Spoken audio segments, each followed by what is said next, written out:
Hello বন্ধুরা, অবশেষে সুদীপ আদিত্যর সঙ্গে ঝামেলা করে বাড়ি থেকে বেরিয়ে গেল। বিস্তারিত জানতে পুরো ভিডিওটি না টেনে একটি লাইক দিয়ে সম্পূর্ণ দেখতে থাকুন। আদিত্য ও সুদীপা রাত্রিবেলায় ঘুমিয়ে থাকে, তবে সুদীপা স্বপ্নে তার বাবাকে দেখে চমকে ওঠে আর বাইরে এসে কান্না করে। ঠিক তখনই আদিত্য কান্নার আওয়াজ শুনে বাইরে আসে আর সঙ্গে সঙ্গে সুদীপা নিজের অজান্তেই আদিত্যকে জড়িয়ে ধরে।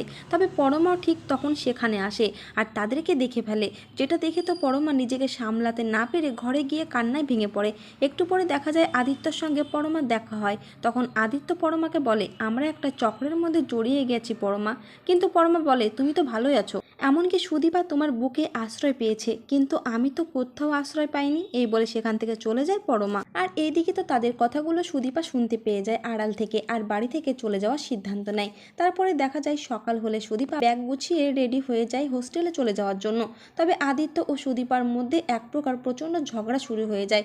এমনকি আদিত্য রেগে গিয়ে সুদীপাকে বলে, যান, আপনি আজ থেকে মুক্ত, তবে আপনার হোস্টেলে থাকার ব্যবস্থা আমি নিজে করে দেব, কারণ আমি কথা দিয়েছি আপনার বাবাকে আর সেই কথা আমি রাখবো। এই বলে রেগে গিয়ে ঘর থেকে বেরিয়ে যায় আদিত্য। তো বন্ধুরা, ভিডিওটি এই পর্যন্তই। আর পরবর্তী আপডেট সবার আগে পেতে অবশ্যই চ্যানেলটিকে সাবস্ক্রাইব করে রাখবে।